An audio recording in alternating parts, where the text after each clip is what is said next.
Hello and welcome everyone, this is Adil Rashid और आप देख रहे हैं फटाफट क्लासेस। मेरे दोस्तों, ये एक बहुत शॉर्ट ड्यूरेशन का लेक्चर रहने वाला है। मुझे पता है यहाँ पे बहुत सारे नए स्टूडेंट्स आए, नए दोस्त हमारे आए हैं, तो उनको इसलिए मैं आज शॉर्ट लेक्चर बना रहा हूँ ताकि वो देखेंगे कि मैं कौन सा मेथड इस्तेमाल करता हूँ पढ़ाने के समय पे, ठीक है। और कैसे मैं आपका सिलेबस जो है 100% जनरल साइंस और जनरल नॉलेज जो है इसका पूरा सिलेबस आपको कंप्लीट कर दूंगा। अब सवाल ये उठता है कि ये जो लेक्चर्स मैं आज से स्टार्ट करने जा रहा हूँ, मैं मॉडर्न हिस्ट्री ऑफ इंडिया से स्टार्ट कर रहा हूँ। ये किन के लिए हेल्पफुल रहेगी, किन पोस्ट के लिए? एसएससी ने जितने भी रिसेंटली एसएससी जीडी का पोस्ट उन्होंने नोटिफाई किया है, या बीएसएफ के पोस्ट्स निकले हैं, या आईटीबीपी, ठीक है, आईटीबीपी के पोस्ट निकले हुए हैं, सीएपीएफ के पोस्ट निकले हुए हैं, या सीआरपीएफ के पोस्ट निकले हुए हैं, एनसीबी के पोस्ट निकले हैं। जितने भी एसएससी ने रिसेंटली पोस्ट निकाले हैं उन सभी पोस्ट के लिए हेल्पफुल रहेगी। अब बात ये रहती है कि एसएसबी जेकेएसबी के जो पोस्ट है उनके लिए हेल्पफुल रहेगी क्या? बिल्कुल। जितने भी 10+2 लेवल के एसएसबी जेकेएसबी के जितने भी 10+2 लेवल के पोस्ट हैं उनके लिए हेल्पफुल रहेगी। जैसे वेटनरी फार्मेसिस्ट हैं, स्टॉक स्टंट है, या वाइल्ड लाइफ है, ठीक है, उन सभी मतलब जो पोस्ट है उनके लिए हेल्पफुल रहेगी। तो चलिए आज के लेक्चर हम स्टार्ट करते हैं। देखिए, मॉडर्न हिस्ट्री ऑफ इंडिया जो है मेरे दोस्तों, ये स्टार्ट होती है एडवेंट ऑफ यूरोपियंस से। एडवेंट का मतलब होता है अराइवल, यानी कि जब यूरोपियंस यहाँ आए, जब यूरोपियंस यहाँ पहुंचे, तो वहीं से हमारी मॉडर्न हिस्ट्री ऑफ इंडिया जो है वो स्टार्ट होती है, ठीक है। तो अब सुन लीजिए, आपसे क्वेश्चन पूछा जाता है, यूरोप, तो आपको पता होगा यूरोप एक बहुत बड़ा कंटिनेंट है, इसमें बहुत सारे क्या आती हैं, कंट्रीज आती हैं। जैसे एशिया में इंडिया आता है, पाकिस्तान आता है, ठीक है, अफगानिस्तान आता है, श्रीलंका आता है, यानी कि एक कंटिनेंट में बहुत सारी कंट्रीज होती हैं। इस तरीके से यूरोप भी एक कंटिनेंट है, इसमें इंग्लैंड भी आता है, इसमें डच भी आता है, इसमें फ्रांस भी आता है, इसमें पुर्तगाल भी आता है, बहुत सारी कंट्रीज आती हैं। अब आपसे पूछा जाता है कि ये बताइए, यूरोपियन कंटिनेंट में जितनी भी सारी कंट्रीज हैं उनमें से पहली वो कौन सी कंट्री थी, यानी कि फर्स्ट यूरोपियन कंट्री जो भारत पहुंची, जो इंडिया पहुंची, तो वो कौन सी कंट्री थी? अगर ये क्वेश्चन पूछा गया तो याद रखिएगा मेरे दोस्तों, वो थी पुर्तगीज, ठीक है, जिसको हम पुर्तगाल भी बोलते हैं। यानी कि वो कौन सी कंट्री थी? वो पुर्तगाल कंट्री थी, यानी कि वो पुर्तगाल के लोग थे, ठीक है, जो सबसे पहले भारत पहुंचे। अब दूसरा क्वेश्चन आपसे ये पूछा जाता है मेरे दोस्तों कि ये बताइए, यूरोपियंस में से वो पहला कौन सा आदमी था? फर्स्ट यूरोपियन, ठीक है, first European man to reach India, ठीक है, पहला यूरोप का वो पहला बंदा, यूरोप का वो पहला आदमी जो पहली बार, ठीक है, जो सबसे पहले भारत पहुंचा, तो वो कौन था? वो था मेरे दोस्तों वास्को डा गामा। क्या उसका नाम था? उसका नाम था वास्को डा गामा। क्या उसका नाम था? Vasco da Gama. तो first European country to reach India वो था पुर्तगीज या पुर्तगाल। तो first man of Europe to reach India वो कौन था? वो था वास्को डा गामा। अब मेरे दोस्तों सवाल देखिए, एक एक करके बहुत सारी जो यूरोपियन कंट्रीज हैं वो आप देखोगे वो भारत आती हैं, ठीक है, डच के लोग आते हैं, फ्रांस के लोग आते हैं, इंग्लैंड के लोग भी आते हैं, पुर्तगाल के लोग भी आते हैं। तो अब सवाल ये उठता है कि ये जो यूरोप के लोग हैं मेरे दोस्तों, ये यूरोप के लोग भारत कैसे पहुंचते थे, ये इंडिया कैसे पहुंचते, ये यूरोप के लोग जो हैं ये इंडिया कैसे पहुंचते थे? उस टाइम पे तो एरोप्लेन थे नहीं। देखिए, उस टाइम पे ये समंदर से आते थे, ठीक है, ये शिप से आते थे, ठीक है, ये नेवल शिप से आते थे, ठीक है, समंदरी जहाजों से ये आते थे। अब मैं आपको रूट भी दिखाऊंगा कि ये कहां कहां से आते थे। देखिए, मैं थोड़ा सा यहां पे बना देता हूं ताकि आपको अच्छे से समझ में आए। देखिए, ये मान लीजिए यहां पे ऐसे यूरोप है, ठीक है, ऊपर यूरोप है, नीचे अफ्रीका है ना, ऊपर ऐसे यूरोप है, यहां पे भी थोड़ा सा यूरोप का पोर्शन है, और फिर यहां पे हमारा भारत है, ठीक है, स्पेस कम है लेकिन ऐसे मैं थोड़ा सा बना देता हूं, ठीक है। मान लीजिए यहाँ पे हमारा भारत है, ठीक है, यहाँ पे पुर्तगाल के लोग रहते हैं यूरोप में। अब ये पुर्तगाल के लोग भारत कैसे पहुंचते थे? ये यहाँ पे समंदर से आते थे, ठीक है, यहाँ पे हमारा पड़ता है अटलांटिक ओशन, ठीक है, और यहाँ पे हमारा इंडियन ओशन, तो इसी सी रूट से यानी कि समंदर के रास्ते से ये यहाँ पहुंचते थे। आपको ये भी पता होगा कि यहाँ साउथ अफ्रीका, ये जो साउथ अफ्रीका है, यहाँ साउथ अफ्रीका की टिप पे यहाँ पे पड़ता है हमारा केप ऑफ गुड होप, है ना। केप ऑफ गुड होप कहाँ पे? ये साउथ अफ्रीका में ही है ना, केप ऑफ गुड होप कहाँ पे पड़ता है? साउथ अफ्रीका में, अफ्रीका में, अफ्रीका कंटिनेंट में टिप पे यहाँ पे पड़ता है केप ऑफ गुड होप, इसी समंदर के रास्ते में।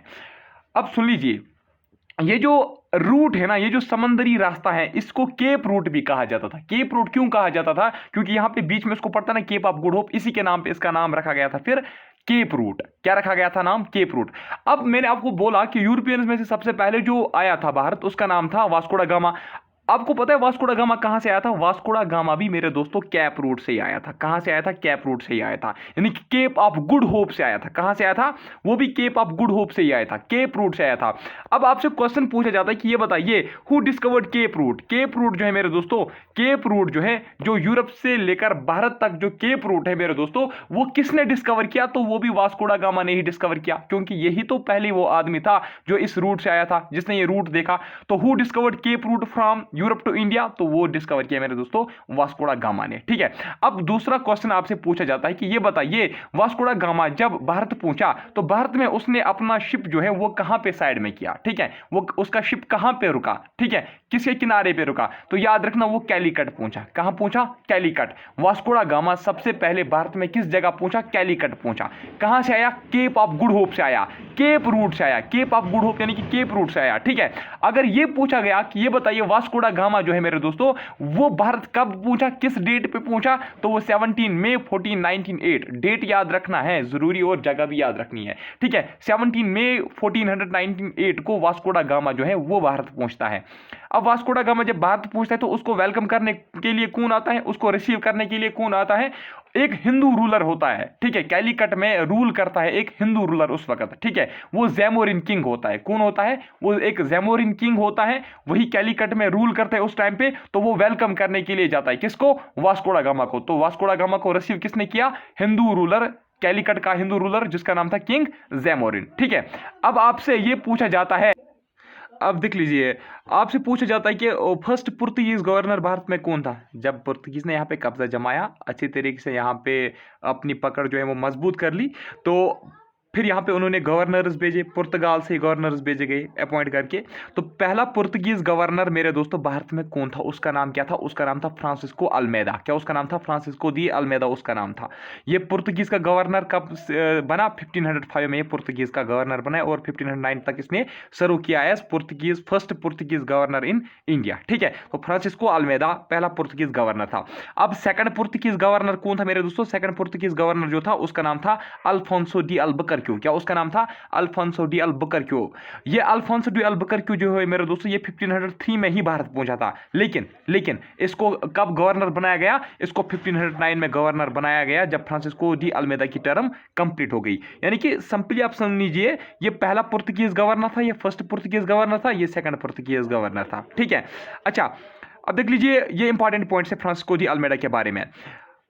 Real founder of Portuguese colonial empire, अगर आपसे ये पूछा गया who is considered as real founder of Portuguese colonial empire, तो यहाँ पे जो colonial empire, Portuguese colonial empire बना, यानी कि पुर्तगीज की जो कॉलोनी यहाँ पे स्ट्रांग हुई, यहाँ पे जो पुर्तगीज की जो एम्पायर बनी उसका फाउंडर कौन था? रियल फाउंडर कौन था? तो वो था मेरे दोस्तों अल्फोंसो डी अल्बुकर्क्यू।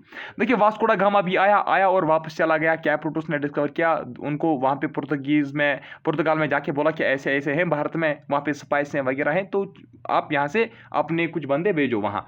ठीक है, उसके बाद फर्स्ट गवर्नर भी आया फ्रांसिस्को डी अल्मेदा, लेकिन उसने कुछ ज्यादा कंट्रीब्यूशन नहीं दिखाया। लेकिन जो अल्फोंसो डी अल्बुकर्क्यू है इसने अच्छी तरीके से यहाँ पे जो है पावर जो है वो गेन किया भारत में। ठीक है, तो he is considered as real founder of Portuguese colonial empire. याद रखिएगा ये जो अल्फोंसो डी अल्बुकर्क्यू है मेरे दोस्तों, याद रखिएगा अल्फोंसो डी अल्बुकर्क्यू ने क्या किया? इसने सबसे पहले गोवा को कैप्चर किया। कब? 1510 में। अगर आपसे पूछा जाएगा कि ये बताइए यूरोपियंस ने या पुर्तगीज वालों ने गोवा को कैप्चर कब किया? 1510 एडी में गोवा को कैप्चर किया था। किसने किया था? शाबाश, किस गवर्नर ने, किस पुर्तगीज गवर्नर ने गोवा को कैप्चर किया था 1510 में? तो उसका नाम था अल्फोंसो डी अल्बुकर्क्यू। यहां पे आप देख सकते हो ये वाला, एक सेकेंड देखिए, अल्फोंसो डी अल्बुकर्क्यू ने 1510 में गोवा को कैप्चर किया। अगर आपसे पूछा जाएगा कि उसने गोवा को कैप्चर किससे किया? बीजापुर का एक रूलर था, उसको हरा दिया और गोवा को अपने कब्जे में ले लिया। किसने? अल्फोंसो डी अल्बुकर्क्यू ने। अच्छा सुन लीजिए, सबसे पहले फर्स्ट कैपिटल कौन थी? फर्स्ट कैपिटल कौन थी इनकी? फर्स्ट कैपिटल कौन थी मेरे दोस्तों पुर्तगीज की भारत में? तो वो थी कोचिन। भारत में पुर्तगीज की पहली कैपिटल कौन थी, राजधानी कौन थी? तो वो थी कोचिन। लेकिन उसके बाद लेटर उनकी जो कैपिटल बनी वो गोवा बनी। ठीक है, जैसे ही अल्फोंसो डी अल्बुकर्क्यू ने गोवा को कैप्चर किया तो उसके बाद गोवा में जो है उन्होंने अपना कैपिटल शिफ्ट किया कोचिन से गोवा। लेकिन कोचिन से गोवा कैपिटल शिफ्ट किसने किया वो मैं आपको नीचे बताऊंगा अभी। वो उसका नाम था नेनोडा कुन्हा, उसी ने कैपिटल शिफ्ट किया। कहां? कोचिन से गोवा। जिसको समझ में नहीं आया वो फिर से सुन लीजिए। देखिए, अल्फांसो डी अल्बुकर्क्यू ने गवा को कैप्चर किसने किया, गवा को कब्जा किसने किया, गवा को कब्जा किया था मेरे दोस्तों अल्फांसो डी अल्बुकर्क्यू ने। इनकी पहली राजधानी क्या थी, कोचिन, फर्स्ट कैपिटल इनकी कोचिन थी।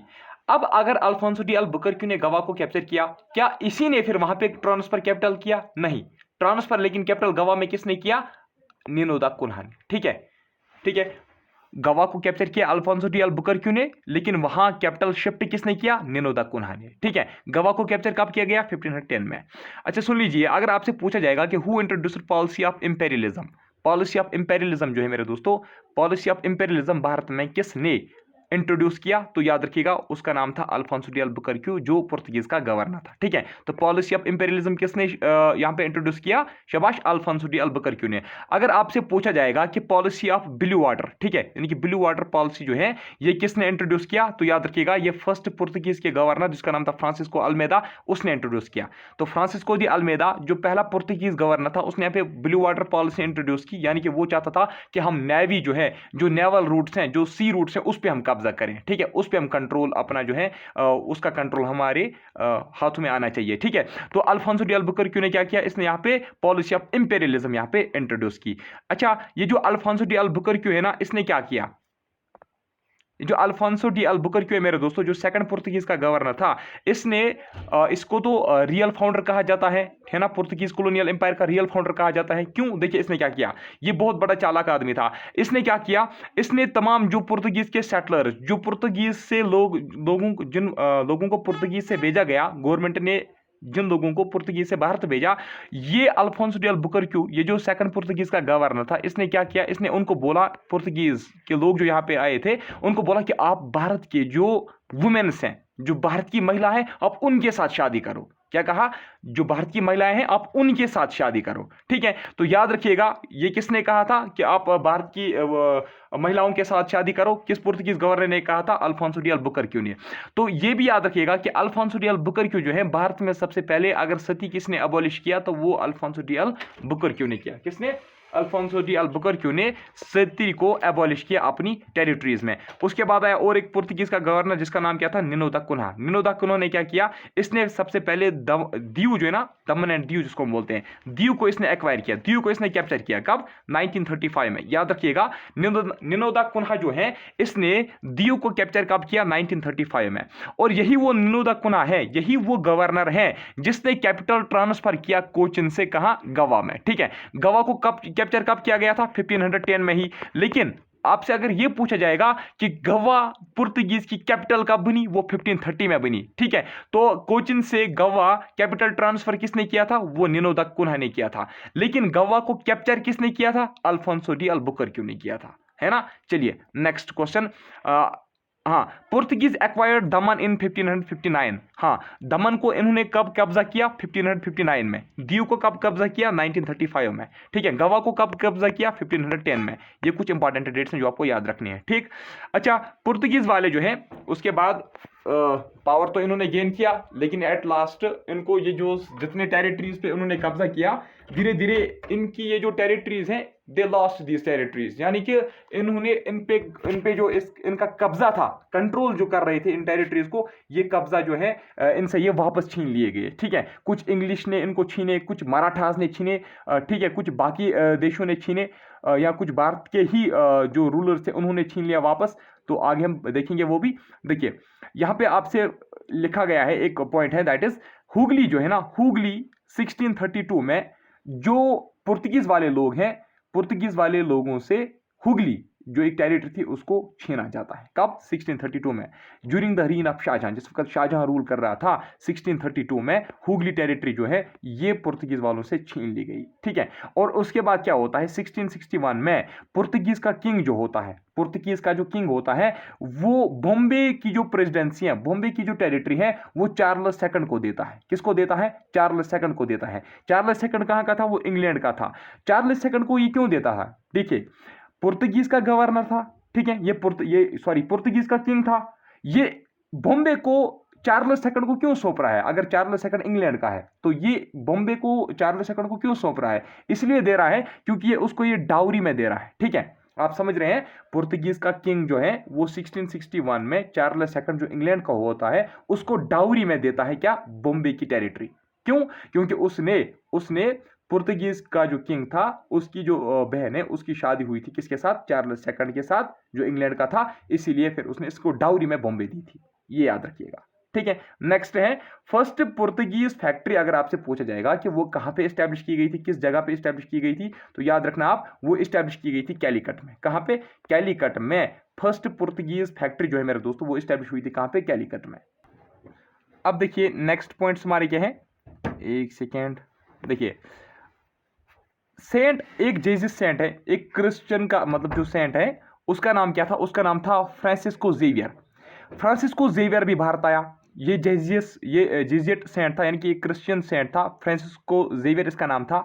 ये भारत आया, किसके साथ आया? अगर आपसे ये पूछा गया ये किसके साथ आया, ये पुर्तगीज के गवर्नर के साथ आया जिसका नाम था मार्टिन अल्फोंसो डी सोजा। ठीक है, मार्टिन अल्फोंसो डी सोजा के साथ कौन आया, एक सेंट आया जिसका नाम था फ्रांसिस्को जेवियर। अब सुन लीजिए, जो पुर्तगीज थे ना, धीरे धीरे मैंने आपको बोला वो सारी टेरिटरी जो है उनसे छीन ली गई, वापस छीन ली गई। कुछ मराठास ने कंट्रोल किए, कुछ डच लोगों ने उनसे छीन लिए पुर्तगीज वालों से।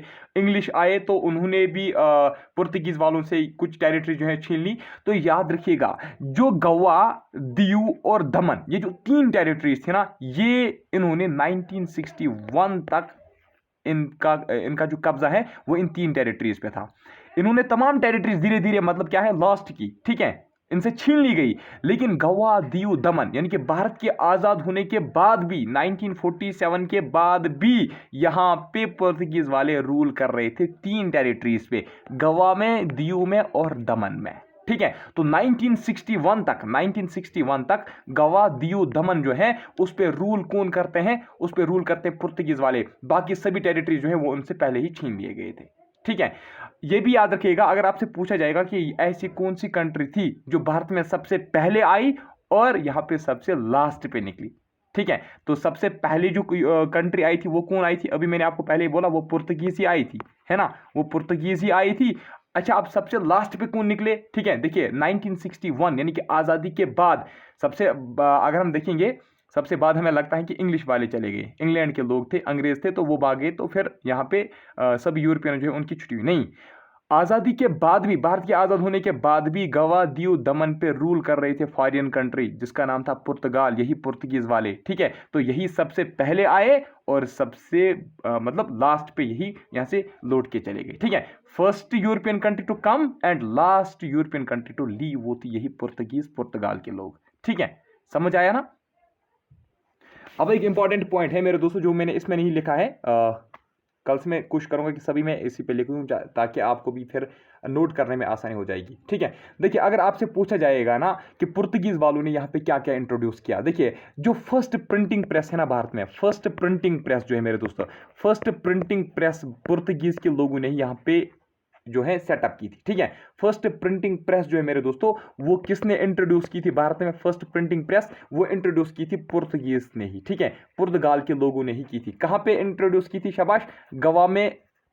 कब? 1556 में, 1556 एडी में पुर्तगाल के लोगों ने ही फर्स्ट प्रिंटिंग प्रेस भारत में इंट्रोड्यूस किया। और दूसरी चीज आप याद रखना, टोबैको जो है ना, टोबैको की जो कल्टीवेशन है, टोबैको तंबाकू जो है मेरे दोस्तों ये भारत में किसने लाया, इसकी कल्टीवेशन जो है ये किसने करवाई? शाबाश, यहाँ पे किसने इंट्रोड्यूस किया टोबैको, यहाँ पे इंट्रोड्यूस किसने किया? टोबैको भी इंट्रोड्यूस किया मेरे दोस्तों पुर्तगाल के लोगों ने ही। किन्होंने किया?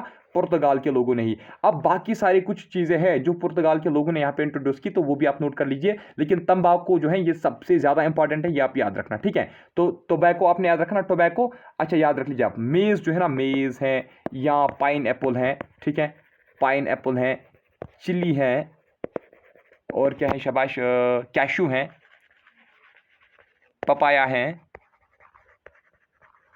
और potato, potato, maize, pineapple, chilli, potato, pineapple, papaya, cashew, बस काफ़ी हैं, ठीक है। तो ये सारी जो फ्रूट्स हैं, ये सारे जो यहाँ हम कहेंगे वेजिटेबल्स हैं, यहाँ ये जो सारे क्रॉप्स हैं, ये यहाँ पे किसने इनकी कल्टीवेशन यहाँ पे जो है किसने इंट्रोड्यूस की? ये पुर्तगाल के लोगों ने ही की। इसमें टोबैको जो है सबसे ज़्यादा इंपॉर्टेंट है। पाइनएप्पल, मेज, कैशू, पोटैटो, पपाया, चिली, ये भी आप याद रखना, ठीक है। तो this was all about Portuguese, ठीक है। ये पुर्तगाल के बारे में हमने पढ़ा। कल हम पढ़ेंगे अब बाकी जैसे डच हैं, इंग्लिश हैं, फ्रेंच हैं, उन सभी के बारे में हम कल पढ़ेंगे। एक ही लेक्चर में कंप्लीट करके दूंगा। आज मैंने सोचा कि शॉर्ट ही लेक्चर दूंगा ताकि आपको पता चले कि मैं कौन सा मेथड इस्तेमाल कर रहा हूं। मेथड अगर चेंज करने की जरूरत है तो प्लीज कमेंट सेक्शन में जरूर बताइएगा, और प्लीज ये भी बताइएगा कि आज का लेक्चर आपको कैसा लगा। कमेंट सेक्शन में जरूर बताना।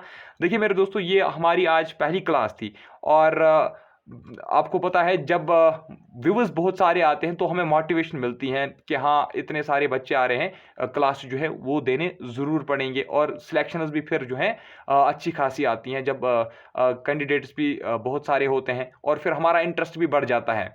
जाहिर सी बात है, अगर क्लासरूम में 2 बच्चे होंगे तो टीचर को कितना मज़ा आता है पढ़ाने में।